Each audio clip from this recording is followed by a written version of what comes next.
Welcome to the continuation of our lecture series on the age of absolutism. Today we continue on with our second part of the Stuart dynasty in England here on Learning the Social Sciences.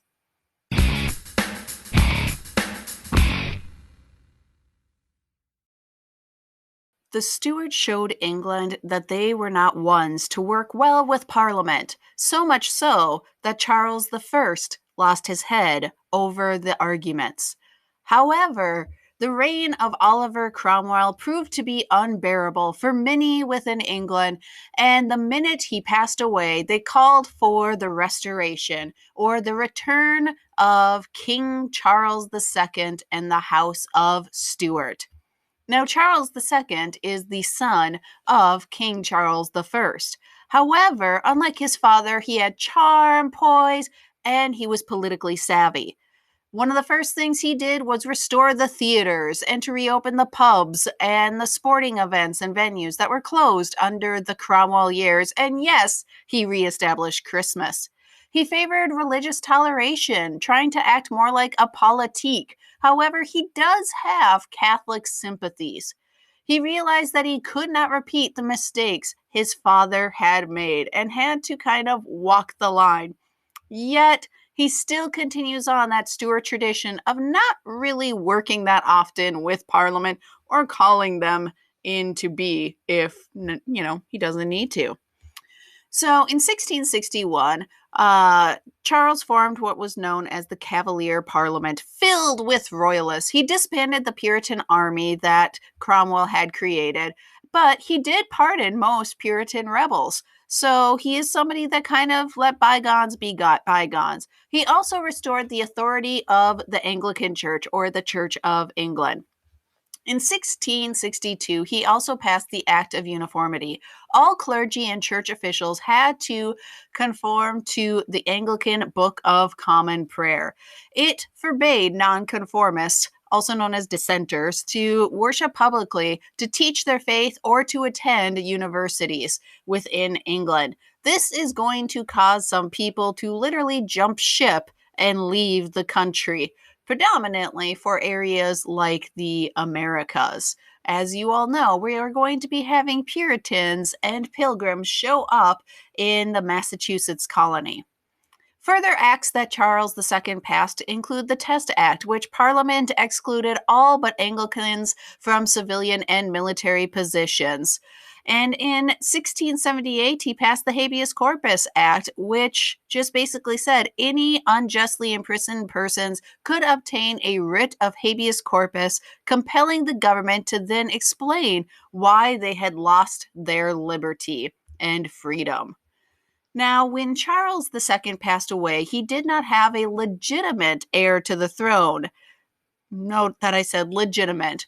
Charles was kind of known for being a party monarch and for having plenty of mistresses. However, to get a seat on the English throne, you have to be the child of the king and the queen. So in comes in James II, the brother of Charles II. Now, he was a convert to Catholicism because remember, their mother was a Catholic. And he is also somebody that I guess takes after dad's side of the family. He is somebody who really is not up for a compromise. And he goes and quickly alienates the Tories and, well, every political party, actually, within England. He just kind of ticks them all off. And what he is going to accomplish is a very quick moving revolution against him. How in the world does that happen? Well, he introduced Catholics to the high command of both the Army and the Navy. Here we go with conspiracy theories once again. He camped a standing army a few miles outside of London. Oh, no. You do not do that. The minute you put an army right outside your capital city, everybody is going to be fearful of you and that army. And so they are probably going to look for new leadership. But you are going to see this strategy used time and time again in history of having one's army come and get positioned right outside the capital.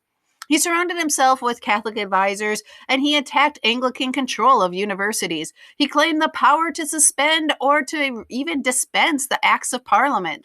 And in 1687, he passed the Declaration of Liberty of Conscience, which basically said he extended religious toleration without Parliament's approval or support, which for him was mainly for the Catholics.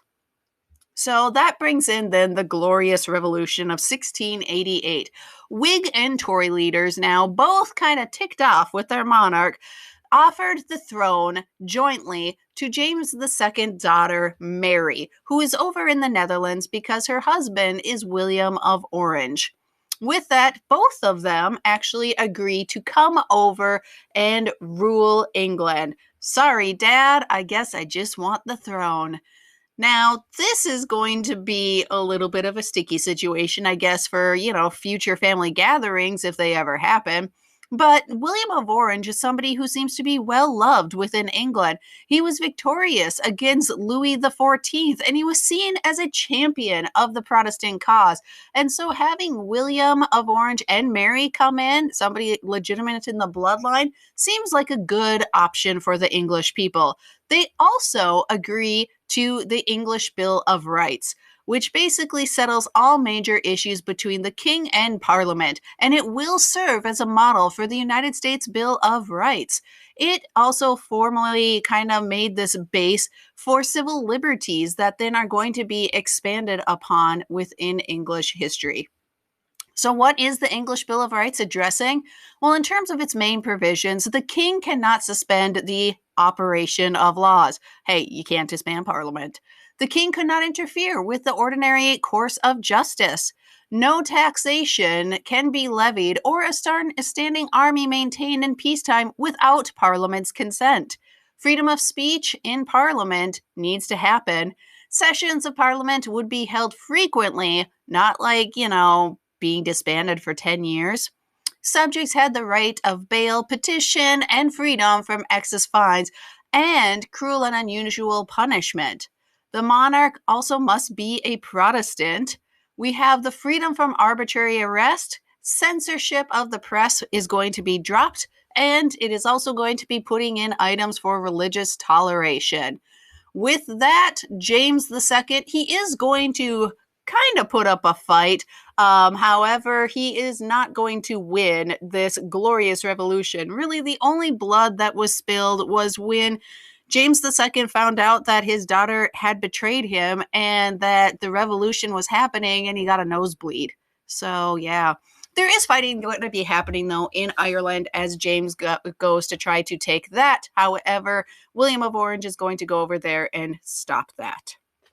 Now, in terms of the English throne, England now is really a limited monarchy, and it permits worship of all Protestants, but not necessarily 100% yet with all Catholics due to the Toleration Act of 1689.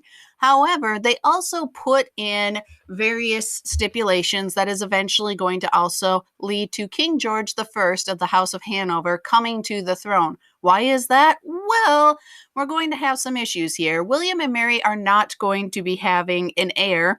And on top of that, Mary's sister Anne, who is going to be crowned Queen Anne in 1665, also does not have an heir. Now, Queen Anne first is the one to use the term United Kingdom. She is bringing all the houses together as one. She also, though, was somebody like her dad's daughter. She was pro-Catholic. Now, she does pass what I had just kind of referred to, the Act of Union in 1707, where England and Scotland were united as a single state, and the Kingdom of Great Britain is born. And eventually, with her using this phrase, United Kingdom, we are going to also have Ireland coming underneath the crown as well.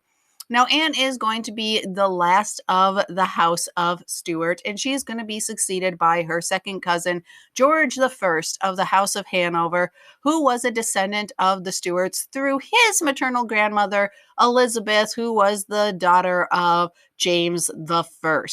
So it's kind of going back there. However, with the House of Hanover, And also, just in the last years of Queen Anne, we are going to be seeing some very dominant politicians coming up into the stage now in England. So, for those of you really jumping into English history, you now get to learn the kings and queens, and now, along with that, you get to learn the prime ministers and also those very well known politicians that just never ever slept in the prime minister's house. Now, we're going to have the rise of Sir Robert Walpole, who dominated English politics from 1721 until 1742, based on his royal support. Now, he has the ability to handle the House of Commons and to control kind of the government's patronage. He promoted peace at home and also abroad in an era where we are going to be building up colonies. He spread trade from North America all the way to India underneath the British flag. And he built the military, especially the Navy, up, making Great Britain a world power. You may remember, if you listen to my presentation on the Dutch, they, for a while, had the largest navy, but England is quickly catching up with Walpole's efforts. He also helped England become a military powerhouse, however, also to be a place of religious and political liberty. So this has been the lectures on the House of Stuart. Our next lecture coming up in the Age of Absolutism is going to be focusing on France and King Louis XIV. If you have any questions or comments, please leave them down below. And thank you very much for listening. Always remember to like and subscribe. Bye-bye.